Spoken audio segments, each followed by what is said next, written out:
Sud Radio Auto, essai croisé. Chaque dimanche, Sud Radio et ses partenaires de Mobility TV essayent pour vous un véhicule sur le marché du neuf. Aujourd'hui, une voiture française, mesdames et messieurs, la Citroën C4X. On l'attendait, elle est arrivée. Que vaut-elle? On va le voir avec nos trois spécialistes qui l'ont tous les trois essayé. Mélina Priam, bonjour à vous. Journaliste Mélina Priam à l'Auto-Journal. Nous sommes également avec Cédric Fréhour. Bonjour à vous. Bonjour Jean-Marie. Le romantique de la bande, le fondateur de la plateforme Sans Bornes. Enfin la reconnaissance. Et bon, j'allais dire le cynique, mais est-ce le cas? C'est peut-être un petit peu dur. Stanislas Aroumet en tout cas. Bonjour. Fondateur de Ma Voiture Idéale. C'est tellement pas cynique, ça c'est romantique, Ma Voiture Idéale. Parlons maintenant de la Citroën C4X. Elle vous irait très bien. Elle m'irait très bien. Alors je ne sais pas comment le prendre, justement. D'abord pour la décrire. Décrivons-la. C'est une berline compacte de taille assez importante, puisque je crois qu'elle mesure 4,60 m, donc ce qui est gros pour une compacte, avec un coffre. Donc c'est une voiture qui devrait, et qui a, enfin c'est une silhouette, pardon, qui a eu un certain succès dans les pays du Sud, notamment Italie, Espagne, Portugal, et en Afrique du Nord. Ces fameuses petites berlines. Et finalement, Citroën, qui au départ ne devait pas importer cette voiture dans le reste de l'Europe, a décidé de le faire. Donc moi je l'ai essayé cette semaine et alors ça va pas plaire à mes confrères, mais j'ai trouvé ça pas mal. Ah. Alors je ne parle pas du design. Bon, ça veut dire que déjà sur un plan esthétique vous êtes pas comme fan. certaines voitures, comme la BMW i7, on ne parle pas du design. D'accord. Mais on peut parler de son immense coffre de 500 litres qui est exceptionnel pour une compacte. Malheureusement, évidemment, comme c'est une berline à coffre, donc avec il n'y a pas de haillon si vous voulez. Eh bien, il n'y a pas la modularité et le côté très pratique d'une Mégane ou d'une 308 ou d'une Golf, etc. C'est une voiture excessivement confortable. Et moi, je l'ai essayé, attention, je vais dire un gros mot, en diesel. Le rapport entre le diesel et le confort ? Eh ben pour les gros rouleurs, c'est super parce que moi, vous savez que j'ai le pied souvent un petit peu lourd et j'ai fait l'idiot avec cette voiture et j'ai fait 5,7 litres de moyenne.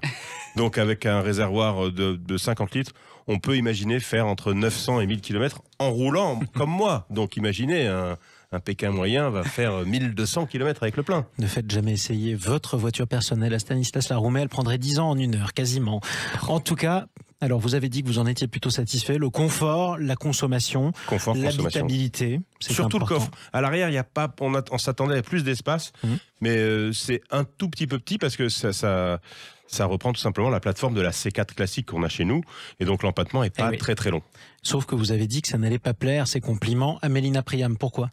Ah non, mais c'est pas que ça me plaît pas, mais Stan a à peu près tout dit et assez bien résumé l'auto. Bon, ben on va. Oui, non, on n'a pas la. Je dirais que c'est pas une première. Jusqu'à présent, les constructeurs français introduisaient assez peu ce genre de carrosserie tricorps sur le marché français. Parce que les acheteurs français sont pas fans.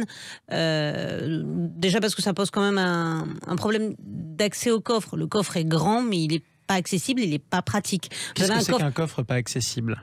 C'est-à-dire que c'est pas un haillon, donc vous n'avez pas une grande ouverture, vous avez une petite ouverture, c'est une malle, comme avant les berlines. Il faut glisser ça. Et donc il est tout en profondeur. Ouais. Donc voilà, donc il faut. C'est pas ce que vous préférez. Moi, c'est pas que j'aime ou j'aime pas, c'est juste que c'est pas pratique. Voilà. Si vous trouvez ça pas pratique. Et a priori, si on se réfère aux préférences des Français, c'est pas non plus leur choix. Sur les compacts, ils se vendent quand même beaucoup plus de berlines à haillons. Alors justement. Après, c'est une voiture effectivement c'est pas une mauvaise voiture, mais c'est une voiture qui est pas fun. Alors effectivement, elle est très confortable, mais le revers de la médaille, c'est qu'elle est tellement confortable qu'elle est quand même un petit peu ennuyeuse à conduire, on va dire. Oui, mais ça tient bien la route.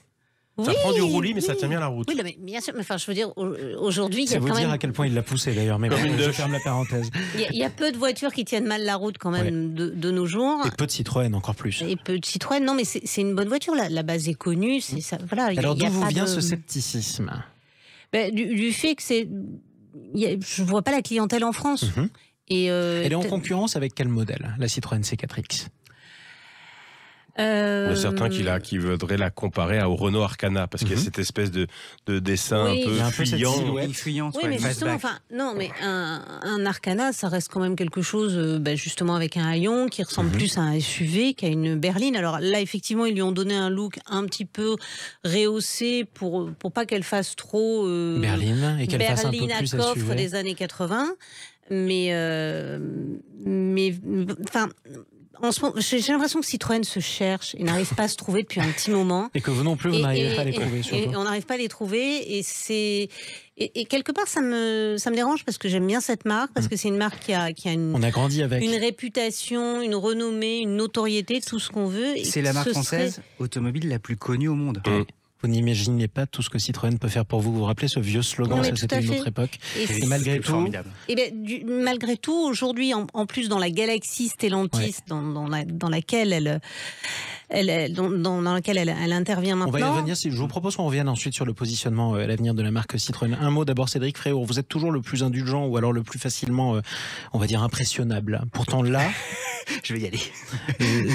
malgré Lâche-toi, tout, Cédric, lâche-toi. Non, elle a un physique très original. Donc en cela, c'est une vraie Citroën. Après, certains, effectivement, la trouvent pas très belle. Mais néanmoins, et je le dis sincèrement, elle a un physique fastback qui plaît aux Nord-Américains. Et quand on la regarde, on peut même y voir des faux airs de Dodge. Donc moi, je m'invente mon petit univers pour justement me dire intellectuellement, je l'aime bien. Après, ça reste néanmoins cette originalité tellement Citroën qu'elle en a même le confort. Stan a largement insisté dessus. marque de Mais fabrique. Voilà, mais les sièges sont d'un moelleux, mais on en voudrait pour son salon. Hein. Enfin, c'est, mais vraiment. La suspension. Et la suspension, c'est pareil. Alors, je vais pas rentrer dans les détails techniques, mais la suspension, évidemment, est très berçante. Ouais, c'est normal, c'est Citroën. Mais cela dit, il y a un compromis très intéressant, c'est que pour autant, même si elle gigote un peu, elle tient la route et elle s'accroche en virage. Moi, j'étais assez étonné. Il y a des super pneus aussi. Hein. Il y a des super pneus, mais normalement, ça glisse un peu quand ça. Donc c'est plutôt pas mal. Donc c'est plutôt pas mal. oui. Et moi, je l'ai essayé en électrique. Elle est assurément douce.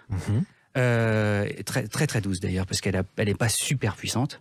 Et C'est aussi le souci, c'est que là, le groupe sur les voitures électriques est en train d'introduire le moteur de 156 chevaux, et cette C4X qui arrive, elle doit se contenter des 136. du 136 qui a déjà quelques Vous années. êtes presque frustré. Elle n'a pas le droit. Enfin, je veux dire, elle n'a pas le droit au dernier.